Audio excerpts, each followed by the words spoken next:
and his desire to be the best all the time is incredible. I don't have many thoughts anymore. This is Rugby Unity. I am David Pembroke, and Eddie Jones, Dave Rennie, is the new All Black coach. Your view? Oh, well, it came down to a two-horse race between, it would appear, between Jamie and Dave Rennie. And they've just probably gone for Dave Rennie on the basis of he's got a pretty good track record, mate. Yeah, if you look at where he's been and what he's done, Chiefs, he did a great job. In Scotland, the provinces, he did a great job, and he's come to Japan coaching Kobe, and they're playing very good rugby this year. You know, very mature, experienced coach, had his stint with Australia, so it's had that international experience, Northern Hemisphere atmosphere, Northern Hemisphere experience. So he's had that well-rounded experience. With 2 years to the World Cup, they needed someone who can step into the breach pretty quickly, you know, bring the squad together and play New Zealand type rugby, which Dave's, I think the strengths of his team has always been his breakdown work and his counter-attacking work. So, it seems like a good choice, mate. Good bloke.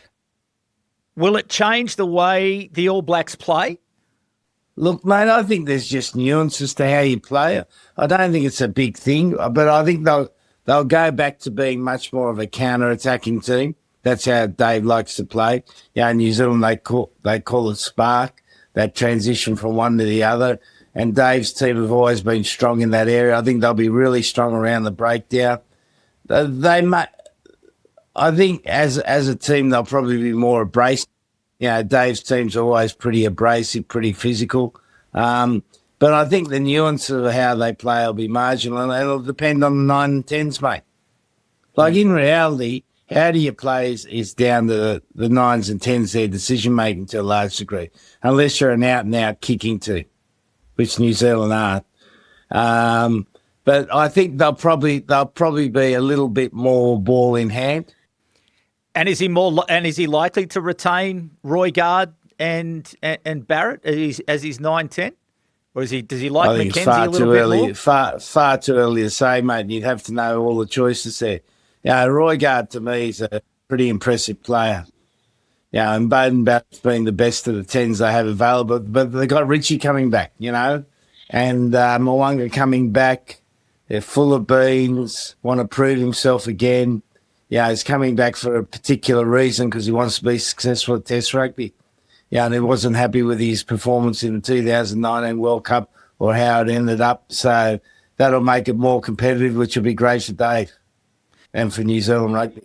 The final point you raised in that first answer was good bloke, and certainly very popular with the players. He was extremely popular with the Wallaby players during his time in Australia. Yeah, no. He's a good rugby man. Got a good balance about him.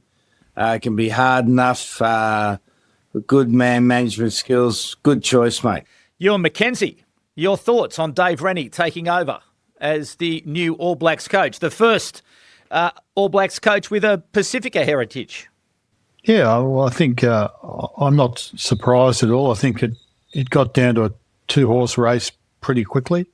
I was a bit of an advocate for a short-term appointment that Verne Cotter would have been a good choice because he's been successful in different cultures and whatnot in a short space of time. He's had good success in France, and he went to Scotland and Fiji and other things. So I would have thought he was the optimal choice to get him to the World Cup.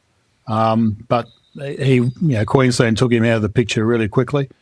So that left them, if you wash down who was available that met the criteria, it got to a short list pretty quickly, unless they were going to go back to previous coaches. So out of the two, I think that he met the criteria better. I agree with what Eddie says. Good guy, and very well liked in the playing group, and he'll do a good job pulling that together. He's got some Mo'unga, as we've talked about. He mentioned Retallick, I think, and I read an article that he mentioned Retallick coming back as well. So I think the key will be who he picks as his assistant coaches. I think that the assistant coaches have been there across. Some have been there across Foster and then Robertson. So I think you'll probably clean that out. So that might bring some new thinking. It might change much, but it might just change the players' perception about things. It'll appear fresher and those 2 points to counter attack and the breakdown. They're always the counter attack's the key sort of New Zealand trait, but the breakdown's always an important part of any game, of any team's performance. So he'll make sure that that's good, and that'll make him competitive. And so I'm not surprised he'll do a good job. And it's good that they've made a decision now. They can get on with it and put things. He's got time to put things in place and get out there. And he knows the scene in New Zealand really well. So that's a good start. You'll know a lot of the players. So he'll fit in really quickly. So not surprised, and I think he'll do a good job. And unsurprisingly, he's keen, a supporter of being able to pick players no matter where they come from. Do you think he'll be given the latitude to be able to select players from wherever they decide to play? I feel like they're sort of where Australia's been. Australia was there, and then they sort of had the Giddo law and things sort of drifted and sort of become a little far more. And then now Australia's got rid of that. I think that they'll probably end up doing something similar. But they're a little bit behind, and they've been protecting their own backyard in that sense. I understand that. I get that. I don't know. When they introduced sabbaticals, that sort of changed the landscape a little bit because it sort of meant they're going to start watching players elsewhere and looking after their welfare on the other side of the world or up in Japan, whatever it is. So they're heading in that direction. Australia's got rid of the Giddo stuff. Wouldn't surprise me if New Zealand did the same. Eddie Jones, Kobe, will they allow Dave Rennie to leave straight away, or will he have to complete the season in Japan before he takes on his new role? Depends whether he wants to get paid or not, mate. It's a contract. So there's money involved. I would imagine Kobe would want him to coach until the end of the season. I would imagine David would want to do that. How much of a disadvantage is it if he does have to complete the season with Kobe? Because I imagine that there's a huge amount of work to be done between now and the first international of the season. Assembling his squad, assembling the coaching staff and the support staff, and thinking about that. Whereas he's got a full-time job coaching at Kobe. That to me would seem to be a pretty difficult task. If that's in fact how it shakes out. Yeah, I think it'd be preferable he gets on the New Zealand job, but there's a circumstance. He's in a contract. He's got a job to do, and there's a choice there between Kobe and himself to make. And one will want him to stay, and maybe one will want to go. Got to come to a decision. It's just simple as that. Pemby, well, I got the Wallaby job. I got 2 weeks to do all that. That's all you get. So he's got months here. He'll be able to, if he gets his staff in place quickly, he's probably got clear ideas about that, he'll be able to use them. He'll delegate and get them to do things and whatever and get things put in place. When does the season finish in Japan, Eddie? When's he likely to finish, do you think? I think it's last weekend in May, mate, or it might be first weekend in June. Yeah, right. He'll get a period of time. But, the idea of Retallick coming back, I was watching a game on the weekend, Kobe won by 80 points, right? Wow. They've got the game easily won. Last minute of the game, the opposition D-Rocks, they make a break down the right-hand side. Retallick sprints 50 metres to ankle tap the bloke who's in the clear. His effort and his desire to be the best all the time is incredible. He's 35, 36. He just plays the game at a high level, leads by example. By far the best player up here by an absolute mile. You've said that for months. You've mentioned that on a number of occasions, just how good he has been and how he has maintained those world-class standards playing in Japan.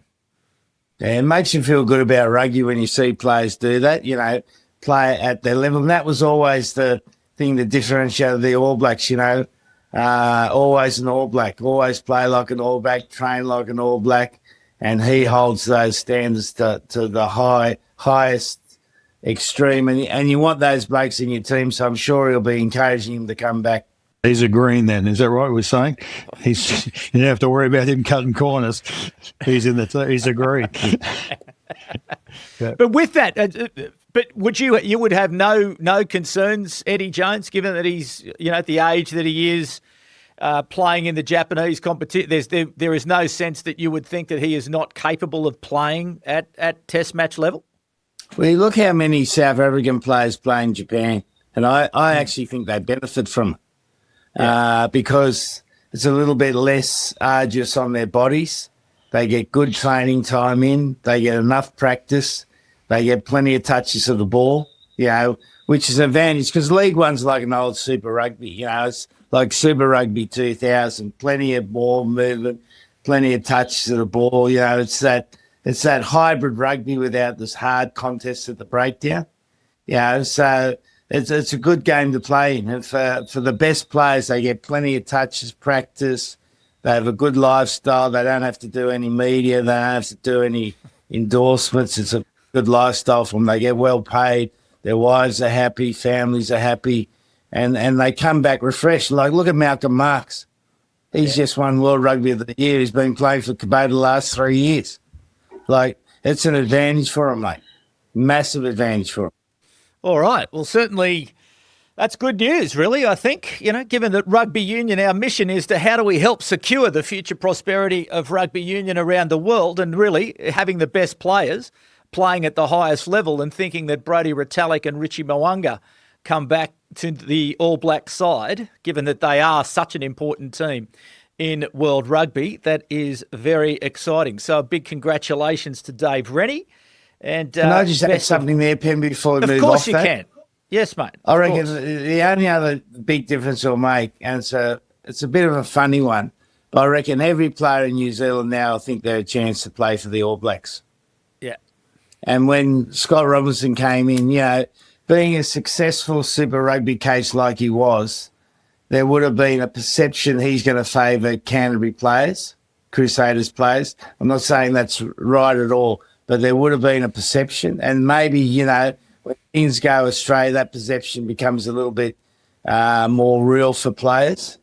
And I think Dave coming in, no real attachment to any team. He's been out of the country. They'll all be thinking, like guys like Papali from Auckland, they'll all be thinking, I'm a red hot goey. And that I think where New Zealand are at the moment, where their team is developed and they need competition places, that's going to be an advantage for them. Yeah. Well, and isn't that fantastic? Like, again, how exciting is that to think that, we do get a resurgent All Black team ahead of the greatest rivalry this year, because it would be, I look forward to that. That just is going to be fantastic. So anyway, that's great news and very good. And as I say, a big congratulations to Dave Rennie, and we look forward to having a conversation with him at some point in time about his new role. Other big news this week, we'll come to the Six Nations in just a moment, but Rugby World Cup ticket sales have been announced, and the numbers are phenomenal. 750,000 tickets have been sold in the initial pre-sale. It's the fastest start to any tournament in Rugby World Cup history. 50% of those tickets were sold in the first 6 hours. The most in-demand matches: Australia versus New Zealand, England versus Wales, Ireland versus Scotland, and the knockout matches, obviously, across all of the host cities. Fans from 135 countries have already bought tickets, and the top purchasing markets: Australia, UK, New Zealand, Japan, France, Ireland, USA, South Africa, Chile, and Canada. So you haven't missed out anywhere there. No, but it's great, isn't it? Well, this is in fact where our audience is. We've got 135 countries listening to Rugby Unity, so no surprise that there is such diversity. But that is, Ewen McKenzie, that's a stunning start to Rugby World Cup 2027, which is only now 574 days away. Oh, only 574. That's a great outcome. I mean, the news, the headlines that were in the Australian papers initially were chaos. People were blowing up about being able to get access to the web. So maybe that explains it. There's so many people trying to get tickets that, you obviously plan for these things and wouldn't have planned for, maybe they didn't plan for record numbers, but clearly that's happened. I got a mate who said to me the other day he bought $14,000 worth of tickets. So, what is a $14,000 worth of tickets. Okay. He's a tout, is he? He's a ticket tout. He's a lawyer. So there you go. The barrister, sorry. So people are keen, and I flagged the issue of with the travel, because this tournament's the first one where everyone's got to travel. Fans have got to travel to games. There's no sort of local element to it, and that doesn't seem to have dulled anyone's enthusiasm. So I'd be interested to see what the airline ticket sales are in parallel. Because obviously it's all very well having a ticket at the game. You've got to get there. So that'll be the airlines will be double air punching for sure. Yeah, no, very exciting. Eddie Jones is coach of Japan. To hear those sorts of numbers, it must fill your heart with a bit of enthusiasm and a bit of excitement, knowing that there are going to be so many people attending all of the Rugby World Cup matches in Australia. Well, what strikes me is the contrast, between watching a Super Rugby game and the fans the Super Rugby games are getting, and the hot contest for Rugby World Cup tickets. And it shows, the problems that we've discussed in the game. That international rugby at the moment is, you see Six Nations, it's flying. It's flying. You can't get enough tickets. But how do we sustain the game at the other end? How do we create domestic competitions that are viable and economically sustainable? Because you got to worry about the future of Super Rugby. At the same time, as pleased as you are about the World Cup, if you look at the numbers of Super Rugby, it's not sustainable, mate, is it? Well, look, that's a very long conversation. We might have to do that when we've got when we're out of competition, because it's probably worthwhile a discussion. And we've mentioned it before. Does it become, the Sheffield Shield equivalent over time? But certainly at the moment, there's a few. Well, in Australia at the moment, there's a few people getting along to the Waratahs games. The Brumbies crowd's still struggling. The Force, it's over time. I think that it's going to take. But what does that future look like? Where does it end up? That's a conversation for another time. But we will stick with discussions here about the Rugby World Cup tickets. I was having a chat during the week to Kirsty and Stephanie from the comms team there at Rugby World Cup. So stay tuned to Rugby Unity. We'll be giving you all of the information about Rugby World Cup. So the next ticket opportunity, the application phase opens on 19th of May. Okay, and there's a 2-week window on the 19th of May where all matches and all price categories will be available. So you'll be able to have another go. But write that down now so you don't miss out, 19th of May. And right now also, all of the hospitality and travel packages are available now at Rugby World Cup Experiences. And there's all sorts of things that you can do, Rugby World Cup Experiences, not just on game day, but around the tournament as well. So jump on to the website to look for that. Tickets, again, I think the pricing of the tickets has been fantastic. For some, $40 for adults, $20 for children. 1 million tickets are priced at $100 or less, which is just, superb. So I'm certainly looking forward to it. Chris Stanley, the Managing Director of Rugby World Cup, says a significant milestone showing strong global appetite for a truly international celebration of rugby. So 19th of May, people, 2026. Make sure that you don't miss out. Attending the largest Rugby World Cup ever, 24 teams, 52 matches. October the 1st to the 13th of November across 7 host cities. And the goal of the tournament is to expand the global game, grow participation and reinvest revenue back into rugby worldwide. So there you go, Rugby World Cup 2027. Stay tuned to Rugby Unity for all of the news about that tournament. Okay, I thought it was to prove who's the best rugby team in the world. So it's skated now. It is. No. We get to see that. I tell you what, so I'm looking forward to. All these World Rugby things, they're all about fans and money, and that seems to be the absolute priority. And all those things are important, but I think we're missing the point a bit here. Well, what's your problem with that? What's your problem with the game getting money? Has to get money. We don't have enough money to fund the potential of the sport. But I just think what's. No, but that's just me reading all that stuff out. That's not World Rugby. Yeah, but that's where you get. That's where you get fed, mate. Well.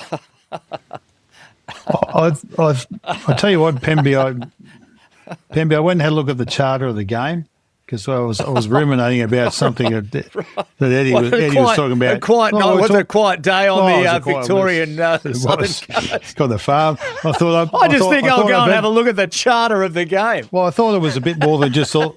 I thought it was a little bit more than just all shapes and sizes, but I wanted to see how much more. And so it rambles on quite a bit, but it does talk about the fans and stuff like that. So there was more in there for the fan entertainment side of it than I thought. And it does drift down and talk about all shapes and sizes and stuff like that. But there's plenty of other things in there. So I guess there is a sort of, it doesn't say dollars, but everything else is sort of mentioned. So the charter's quite extensive if anyone wants to. It's got nothing better to do than want to read it, dial it up on World Rugby. But I did that. I've been doing more of that because I've got to make sure I'm current. If you're not current, how many pages? How many pages is? It's a couple of scrolls on the mouse. You know, it's not just one page. It's not just a big statement. It's a bunch of statements, sub statements about body shapes and things like that, and continuity and all sorts of things in there. So if you haven't read it, it's probably worth having a read just so you sort of know where World Rugby's coming from anyway. It's, yeah. All right. Well, listen, we'll make sure we get the link to that and we'll put it up on our Substack and also circulate it out on social media so people can have a look at it. And I will go and have a look at it. Yeah. I'll be interested to see exactly what it says because I haven't been thinking about reading the charter of World Rugby. I'll tell you what, I fell asleep straight after. Don't worry about that. All right. Anyway, tournament rugby back. The Six Nations, our greatest annual tournament, the Guinness Six Nations, resumes this week, Friday night at the Aviva in Dublin, Ireland versus Wales. The referee is Carl Dixon. The Irish team full of it after their 42 points to 21 victory over England. It's the 50th cap for Jamison Gibson Park. Looks a pretty settled team. Nick Timoney comes in at 7 to start. For Wales, injuries means Dan Edwards is back in the starting team after pretty unhappy start there to his Six Nations career against England and France, but clearly Wales looking to improve on their performance against Scotland, their brave performance against Scotland, but they are on a 14-match losing streak in the Six Nations, dating back to 2023. Eddie Jones, what do you think is going to happen at the Aviva on Friday night, Ireland versus Wales? I think it's probably one of the most straightforward games of the Six Nations. Wales are improving. There's no doubt about that. They've shown they fight for far longer in games than we saw in the Scotland game. They were in it right until the last moment, and that's been increasing as you normally see with a young team. You know, they start off, they can play the first 20 minutes hard, but they're increasingly being able to play the game out, and they'll go to Ireland. And psychologically, it's a good game from Ireland's on the up. they've got nothing to lose, so they can rip in again. Dixon likes a lot of contests at the breakdown, which will suit them.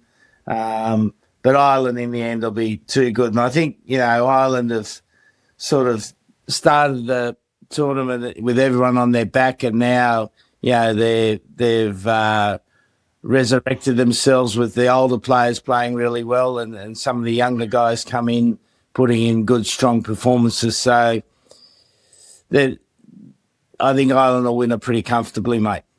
I think you're right there. Ewen McKenzie, your thoughts? Yeah, well, I think Ireland's only real concerns their scrum, which has been a bit of a shopping trolley of late. So I think that's the one area they'll be trying to fix. But just looking at the pack, Burns gone back into the second row, Conan into the team, so did Timoney as well. So, if I'm looking at their forward pack, they can play that pretty direct and pretty hard. At Wales have been quite competitive. They're very competitive against Scotland. Physically, I'm talking about. They've improved in that area. There are some subtle bits and pieces that they've still got to work on, but they weren't tackling very well at the start of the tournament, but they certainly were better against Scotland. So they'll need to be aiming up in that area. But I just think Ireland will wear them down. They'll be in it. It'll be a contest, but with Gibson Park and some of those guys, Crowley was good the other day.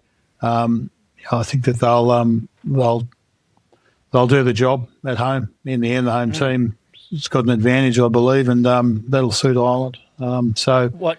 Yeah, they've been quite. What do you reckon the margin might be? 30 points, maybe. Yeah.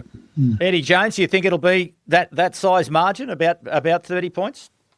I'm not sure, mate. They'll be comfortable win. And I think what happens in the tournaments like this, you get those ups. Like there's been up and down the first 3 weeks. And generally when you get into week 4 and week 5, the form comes through. And the form gets a little bit more settled. So they're comfortable winners. What sort of benefit, to both teams coming off the rest, the fallow week from a coaching point of view when you've had more time? What would both coaches, Steve Tandy and Andy Farrell, have done with their teams over this period where they've had a little bit more time together? Eddie? Well, they don't necessarily have more time together. Traditionally in the fallow week, the players will have most of the first week off. Some of them need to go back to their clubs if they're playing overseas, particularly if they're in France. So you have a 2 or 3 day training session. Like for Steve Tandy, he'd be just finding all the good things they've been doing, reinforcing it with the players. Can we do a bit more of this? And for Ireland, they've found their footing. As we said in the last game, I think the influence of Gibson Park in the turnaround of Ireland's been immense, and that's all about quick ruck ball. And I think Wales will be doing everything they can to slow the ruck ball down. As I said, Dixon allows the breakdown, as they say, to breathe a little bit. So for a long period, I think Wales will make this a pretty uncomfortable game for Ireland. But in the end, I think Ireland will be too strong. And Ewen McKenzie, when you were coaching, when you had those breaks, what sort of things were you doing? What were you thinking about? How were you trying to improve the performance of your team? Well, I think Eddie's made the point. The players will freshen up, but that's advantageous for both sides. But they tend to be away, so it's not like you get massive more training time. You might have more time to watch more videos and whatever. So the tactical side of it, but they will be known, but they know each other anyway in that sense. It's just a matter of, it looks like the Ireland's put a bit of thought into their selections. You've got a couple of Lions sitting on the bench still. So to come into the game later, Wales can't offer that. They just don't have. So that's where they are. They're relatively speaking. The Ireland's got a few experiments there in the terms of the bench, but they've got some experience. Wales don't have that. They're just really looking for players that might be good in the future. And so they're sticking with guys. I'm happy with the way that they're stuck with certain players, and they'll get better for the experience. But in the end, the extra week's not going to make much difference to either time other than being fresher and focused. So that's Friday night in Dublin, and certainly looking forward to that match. The next match is on the Saturday afternoon, Scotland versus France. Fabien Galthy has swapped out his starting locks, and so we have Charles Ollivon and Michael Guard coming back into the team. Thibaut Flamont and Emmanuel Miafu are on the bench on Saturday, and the same thing in the midfield. Fabien Brau-Boiry and Emilien Gallatin drop out of the squad, and they're replaced by Mofana and De Porter. Matthew Jalabert recovers from injury to come back at number 10 after he was a late withdrawal in the side that ran out against Italy. And for Scotland, Duhan van der Merwe is out. Darcy Graham starts. Jack Dempsey's back at 8. Matt Fagerson will start at blindside. Gregor Brown and Scott Cummings are the locks. And Xander Fagerson not starting. He's moved to the bench, and Darcy Ray will start in his place. Eddie Jones in Edinburgh on Saturday afternoon. What are we going to see? Well, France have been pretty consistent so far. They've had a break. They've, as you said, rejigged their side. They've gone back to that more, I'd say, work rate type pack with Ollivon and Gallard in there. Against Scotland, they'll be anticipating Scotland will move the ball a lot. And Scotland usually, trouble France for long periods of time. Historically, because of the way they play a little bit differently. And France's defence, tends to be a little bit of tight, so they get a little bit of pay early of moving the ball quickly. So I think Scotland will get a good lead in this game, but France will just wear them down. And you look at the riches that Galthier's got to pick from. Those 4 locks, the 4 centres. He's got a good, strong squad. He seems to be rotating them or moving them in and out. With great skill at the moment. And they've got a very understandable way they play. They play down the middle of the field. Dupont, as soon as he gets fast ruck ball, he's looking to see whether the wingers are in space. They got wingers who you catch anything in the air, got fast legs. And then you got Ramos at the back end. To me, he's been the player of the tournament so far, Ramos. I think he's been absolutely outstanding. Always been a good player, but it's probably coming into his prime as a real international player of great stature. So, I think this will be a good game of rugby, really good game of rugby. Scotland will have some really good moments in this game, maybe get out to a lead. But I think France is the quality and the clarity of which they're playing at the moment or get them home. Who's the ref in this game? Angus Gardner. So Link was giving a rap before he got on board.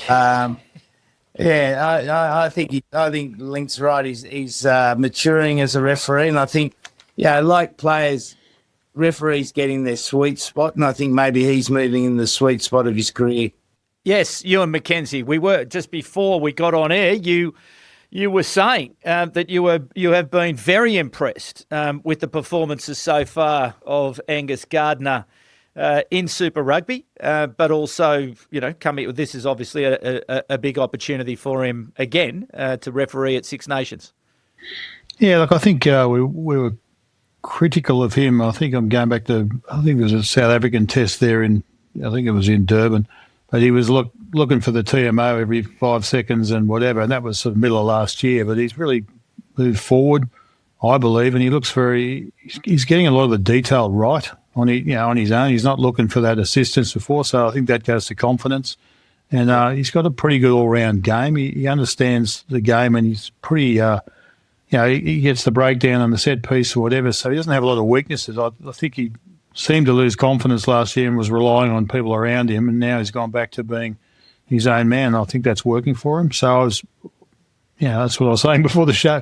I think he's been doing a good job. So he's a good referee for this game. I think it could be a really exciting game. I love the fact that France makes changes and they put in guys whom they played in the first test against Ireland who smashed it. The 2 second runners and the 2 centres, they were killing it against Ireland in the first round. There's been some injuries and whatever, but to be able to bring guys like that back in, shows where they're at. So they've got some internal pressures in their squad to, the players have to perform. Otherwise, there's good players sitting around waiting for an opportunity. So they'll give a good account. I think this game's going to be all about discipline, and that's where I'm hoping Angus is, on form, and he feels the game, not looking for the TMO, and hopefully the TMO lets him referee. And I see that's where the contest is going to be. I think Scotland have got some great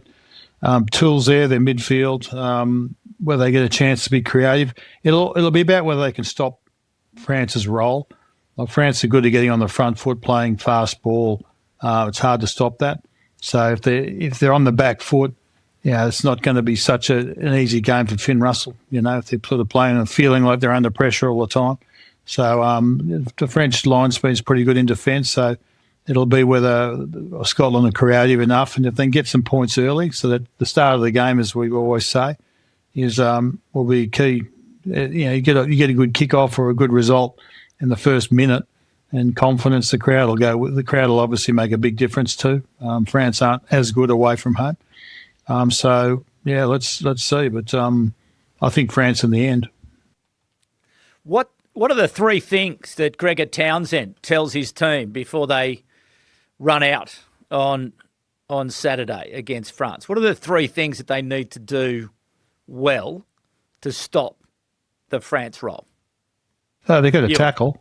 They've got to tackle. Yeah. You got to it sounds silly, but you've got to be not just tackle, but you've got to be offensive in your tackling. You've got to stop them and try and slow their momentum in the game.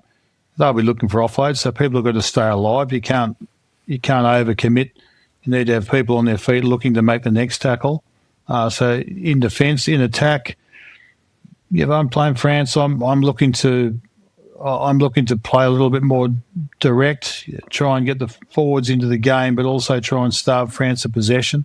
So starve them from getting counter-attack opportunities or anything where they can express themselves the way they like to. So I'm kicking it 10 rows back in the grandstand, making the line out, making it point to point, slowing the game down a little bit like that. But then you're going to have some ideas around set piece and whatever where some opportunity. I think that Townsend's pretty good at spotting opportunities, so they'll have some plays as long as they get their scrum right and their line out right. Some driven balls, things like that. But France are pretty good these days. It's not like the France of old. They're a bit more disciplined and a bit more patient. So that's where I see Scotland's opportunity. And then and discipline for both sides are going to be key. Eddie Jones, you're Fabien Galthy, speaking to your French team before they go out. What are the three things that he's saying that they've got to do to get on top of Scotland? Inside pressure on Finn Russell, make him play early and just keep at him. I'd get the Pont to maybe defend out of the line and get him to put inside pressure on Finn Russell. If you can make Finn Russell play early, take away his time and space, you take away a lot of the Scotland threats. Second thing, have absolute priority around the breakdown. So when France do attack, make sure the second man's quick. Like France play, if you look at their stats, I'd love to see their heat flow of rucks. I don't think they have a ruck from 15 metres to the sideline. I think every time they get the ball in that area, they're either going or they're kicking ahead. They minimise the number of rucks they have. Like they're the best attacking team in the competition, and they have the least number of rucks relatively to their possession. And because they play that, when they do get the ball in the opposition, they bludgeon with their big men through the middle, have a lot of one-man rucks, they have great numbers on their feet, and when they do move the ball wide, they're moving the ball quickly, so they don't give the opposition much to attack. But Scotland will be looking, that'll be an area they'll be looking to slow the French attack down when they get in. And then the other thing is, try to dominate the set piece. Try to make Scotland work in the set piece as much as they can. So just on that point there, Eddie, I made the point early on that they seem to be using their forwards wide, right? And haven't been able to analyse whether that's true or not, but their second rowers seem to, like other teams have their back rowers sometimes standing on the wing and whatever, but their second rowers are virtually playing as centres at times. And that when you talk about minimal rucks, you're really looking at big, tall guys who are getting one-on-ones with backs, and then obviously offloads are far more likely than having a ruck because the physical contest, they get momentum, they get across the advantage line. I don't know if that's a trend, or maybe I saw that in the Ireland game. Haven't actually monitored that. It wasn't obvious against Wales, but whether that's actually a tactic, I don't know if you've got any comments on that. Yeah, well, I reckon they basically play their 6 forwards down the middle, and then they play one forward around that 15 metre, as opposed to the New Zealand style where you have an edge forward right on the sideline in England. So they're much tighter in their formation of how they play, and they basically use that, and France have always done it. Try to create space, shorten the defence line, then move the ball to space. And with Dupont, like you see Dupont, they get a quick ruck ball. The first thing he looks for is a space for the winger. First thing he looks for. And there's not many other halfbacks apart from Gibson Park that have that clarity in their thinking like he has. And they as I said, they got wingers who can jump and run, and they can chase a kick. So it makes them really hard to defend against. And they're big men and fast. And you see that Olivant, like he's 115 Ks. And the first game against Ireland, 2 first line breaks they make. He's the first man in support, running down about that 15-metre channel. So it'd be worth the fans watching that. All right, lots to look forward to. Best of luck to the referee, and have a great afternoon, everyone who's heading to Scottish Gas Murrayfield on Saturday afternoon. But then, Eddie Jones, I know we only have you for a few more moments because you've got to get back to your day job of coaching the Japan side, but the final match of the weekend, Italy versus England at the Stadio Olimpico in Rome. Luc Ramos from France is the referee, and Steve Borthwick has introduced a new backline, and 9 changes have been made to the team. I won't go through them all, but Seb Atkinson is at 12. Eddie Jones, a player that you have a lot of history with. Elliot Daly is back at 15. We have Ben Spencer starting at 9. Finn Smith's come in at 10. What else have we got here? We got Henry Pollock back to the bench. We got Guy Pepper starting at 6. And lots of changes. And as yet, I haven't noticed the Italian side that has been selected. But Eddie Jones, as Steve Borthwick, has gone to the broom cupboard and he has made big selection changes with a new backline.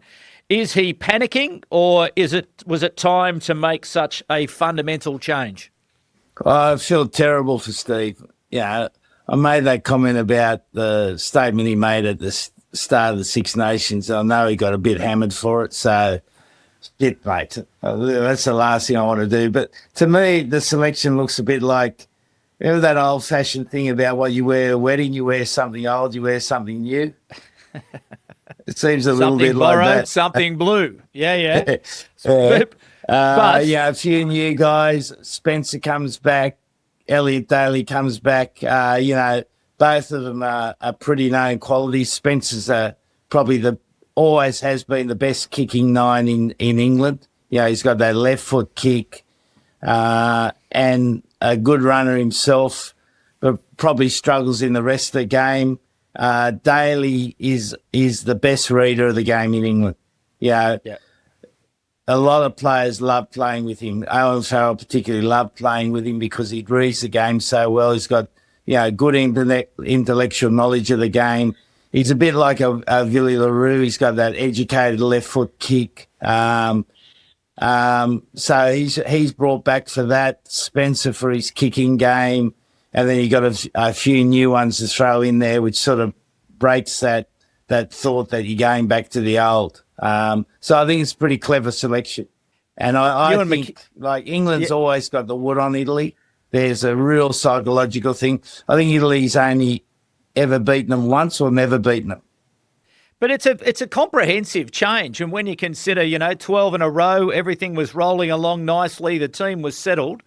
We have a couple of losses and then such a fundamental change. It would seem to me to be, I don't know, when it first came out, I looked at it and thought, wow, that is a lot of change. And if I was an England fan, Ewen McKenzie, how should I be thinking about this selection? Well, I mean, one of the big talking points is Ford's gone from, the incumbent to not anywhere in the squad. So is that the end of his time? I don't know. Is Borthwick moving forward with Finn Smith now and he's going to be the guy? Eddie made the point about them being that England are good for small grabs, and maybe that 14-game period's over now where Ford was there, and now they're going to try and start a new period with a different sort of backline. The forwards are what I would expect them to pick. I was surprised when they didn't pick. They picked it differently last week, and I think they paid a price for that. So I'm not surprised by the forward selections given who's available. And the backline, Eddie's already outlined that. They've still got good aerial attacking guys. It's just they've got to be switched on, though. A lot of those players were there and just didn't perform against Scotland, like they had, they're the same players. They just didn't perform. They didn't turn up. So they've got to turn up against Italy. I mean, I've got the Italian team here. It's the same forward pack that they played against France. Only changes in the back line. Garbisi that is at 10. His brother's coming at 9. And then Brex is back, who's their first choice 13. So that's sort of really the only changes. So it's a pretty settled side. So they'll have some confidence about them. And Italy have been running with everyone. They've been competitive. So they'll be looking to see whether they can take advantage of England. But Eddie knows the situation better than me. If England feel like they've got the wood on them, well, that's a good starting point when you go over there. So, Eddie Jones, before you go, you're back in the job. You're back in. You're coaching England. You're in Stadio Olimpico. You're down. I'm 67, mate. You're downstairs in the change room. What do you tell your England boys?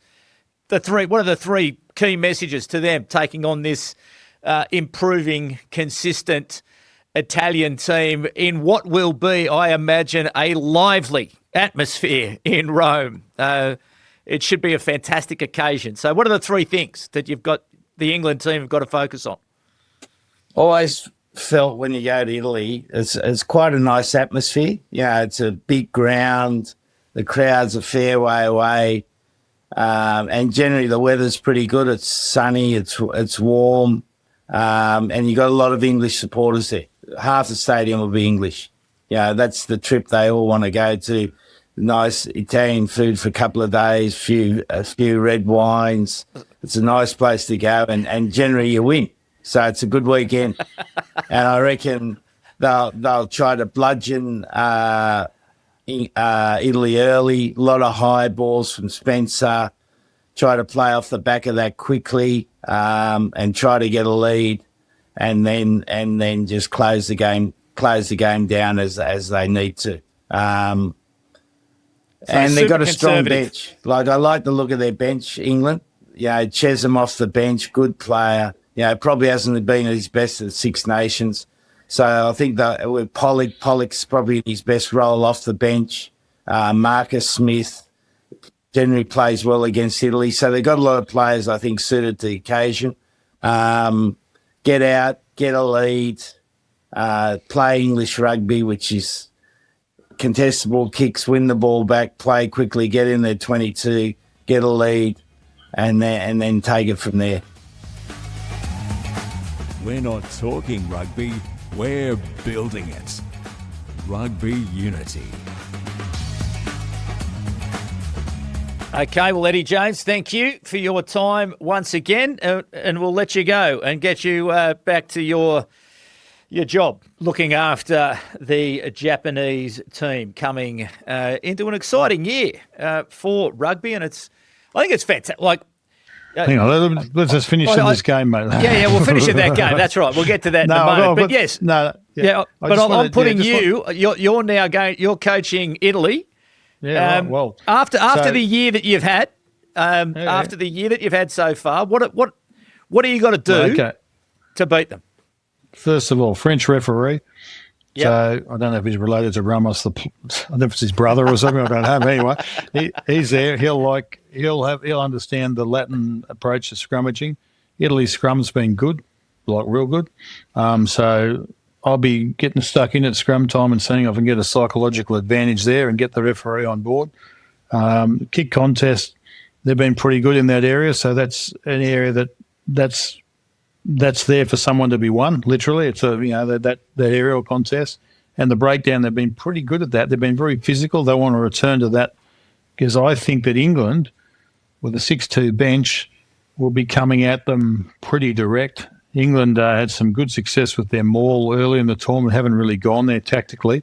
I'm thinking that they'll play pretty direct, and they've got the benefit of 6 guys sitting in the forward pack to come off the bench and replace them, so they can go hard. So I think they'll use their maul. England, the kicking game, as I mentioned, that's an opportunity for both sides, depending on who's going to be good enough. And then after that, the bench, as Eddie said, gives them quality coming in. So they've got the quality to finish the game off. But they've had that previously, and they haven't been able to take advantage of that. So they'll be looking for discipline and trying to, I guess, starve Italy of opportunity with the ball. So, there's lots of nuances in there, but fundamentally I think England will go to work up front and then try and create space for Finn Smith and Marcus Smith later on. England for you, or do you think the Italians can crack it? No, I think England, they get that win? I think England, but I think it's going to be close. I mean, Italy are just falling short, but they're very competitive. So I've got a bit of a soft spot for Italy, but I think England just. Were you surprised at this selection, this fairly fundamental change to the back line of the England team? When you first saw it, what was your immediate reaction? Not really. I mean, they're quality players, and we've talked about the depth that he's had at his disposal. It's really about who they put on the field. So I'm not really surprised. There's obviously injuries and things involved, but fundamentally Ford going out, Smith coming in is a big change. Because that's Ford's been the puppet master for the last successful period of games. That purple patch they had, he was the puppet master, and we were talking about his ability to be able to mix between moving the ball and kicking the ball and providing that sort of blend. Well, that sort of fizzled out. Teams have seemed to have worked that out, so he seems to become superfluous. So they need something different in terms of the back lines. I can see what they're doing there. They've still got the quality of the outside backs. They've got tall, rangy guys that they can still kick to, but now they're going to kick more from 9, I believe, and then look like they're going to roll up their sleeves in the forwards and then bring another forward pack on, South African style. So I'm not really seeing a lot of change, just the 10, then the bench. The bench is how I would have expected it to be last week. Pollock coming into the game, and then Chesham I like too. They got a few prop injuries which they've carried the whole season. Imagine if they were available, it'd be pretty fancy looking bench with lions everywhere. But they've got a pretty good bunch of guys there to get the job done. Referee will be the key. It's just a question of where he's at emotionally with the Italian crowd, whether he's got an affinity there or not. They'll be jeering and carrying on. So hopefully he doesn't get too excited and just keeps it pretty measured and let the two teams work it out. All right, so that's Saturday afternoon in Rome. Let's hope the rain stays away and it's a good open match and good conditions for that match. So certainly what a great weekend of rugby ahead for the Six Nations. The under-20s Six Nations are at it as well. Scotland and France, Italy, England, those matches are both on Friday, and Ireland plays Wales on Saturday. Actually, just before we move on from England, I'd noticed that Thomas Tuchel, the England football manager, turned up in the England camp this week to observe what was going on. You, in your time, Ewen McKenzie, you obviously would go and observe, and you had others come in and observe you. What's the value? What's the benefit? What's the impact of having someone like Thomas Tuchel coming into your training camp for observation? Generally, it's in around man management, I guess. If you take out the difference in codes and how the sports are played, that's how you handle people. And maybe there's some nuances around that, but fundamentally, that's where there's a lot to be seen there. You also see what is fundamentally historical approaches to things. And I say this, from my experience, I spent a lot of time with different AFL clubs and things like that. And there's an historical approach to things that they do, and you sort of, if he brings them from the outside, they actually sometimes can ask questions. So, why do you do that? And you go, well, we've always done it that way, or something. And that's how they do it, or whatever. And I'm talking, so they have different sports have different approaches. There's tactical, and then there's historical, and then you've got the man management. So you don't get much from the tactical side, but you get a lot in the other two areas where you can maybe modernise approaches and things like that. AFL, they always had match committees. They get a bunch of people that come in and they'd be picking the team, not the coach. I have a different perspective about that because having people come in from off the street literally and sit there and work out who the team's going to be, you really want to be relying on the coach and the assistant coaches who are with the players, at the game, but also during training to work out who's in the best form and the best mental space and whatever. So there's different approaches around that. I don't know if AFL still does that, but they were doing the sort of match committee approach to selections. And, so that's just an example where they'd traditionally do it that way. Is it the right way? So it's a cross benefit. When you meet and spend time in different organisations, you get a chance to see that. I've spent time when I was at the Reds. Ange Postecoglou was coaching the Raw. He was literally on the training field next door. So we shared the same training pitch for a season or two. So you have discussions. Vossi was at the Brisbane Lions at the time, so we had staff interactions there. Spent time at Geelong, Adelaide Crows, Hawthorn. You sit in the box during the game, things like that, to see how people function and what opportunities there are. There's a lot of that sort of crossover. So it's good to know that it just tells you you're on the right track or you're doing a lot of the right things, but how they deal with players and stuff like that, that's important, to make sure you're not missing something. All right.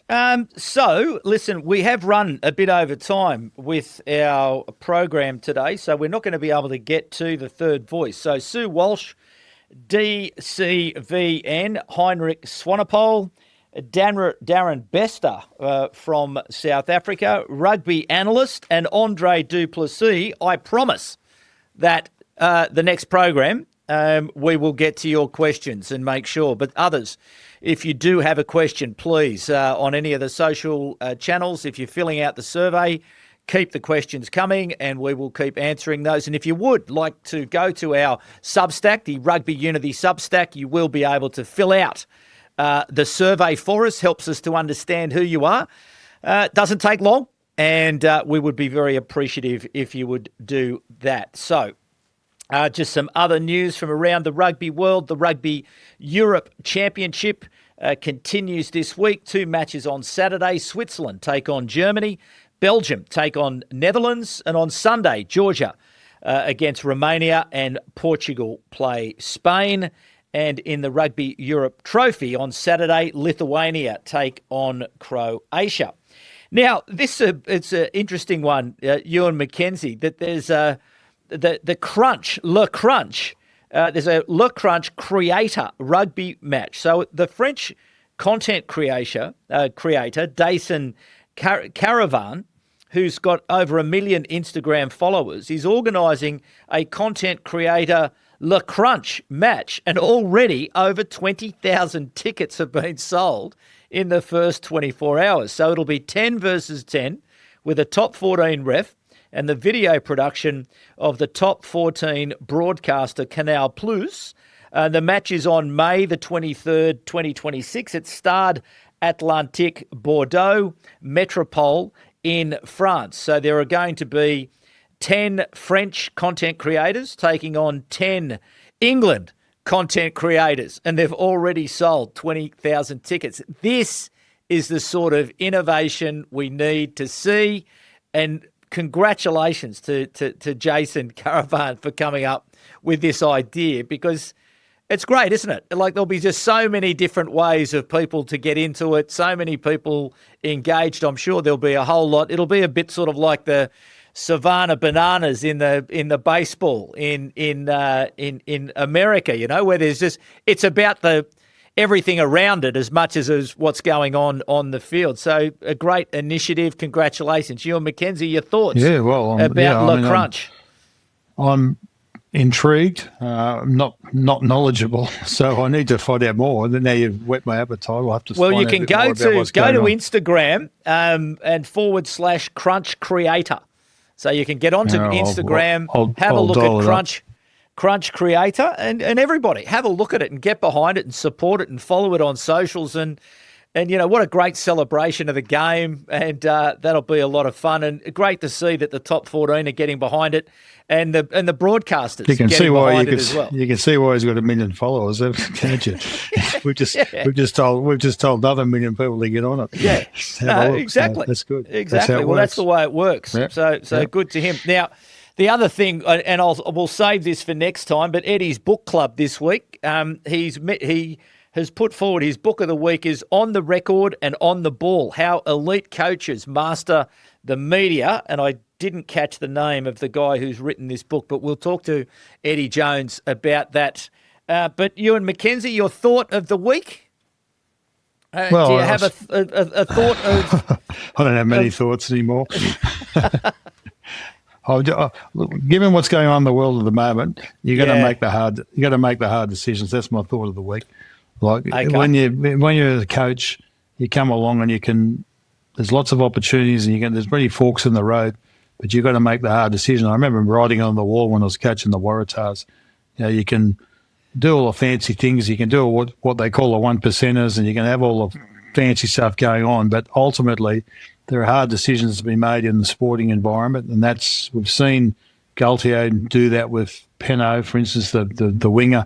You know, dropped him. Everyone's going, how can you do that? That's a hard decision. He makes it, moves on. No one talks about him ever again, you know, because the other guys have been doing the job.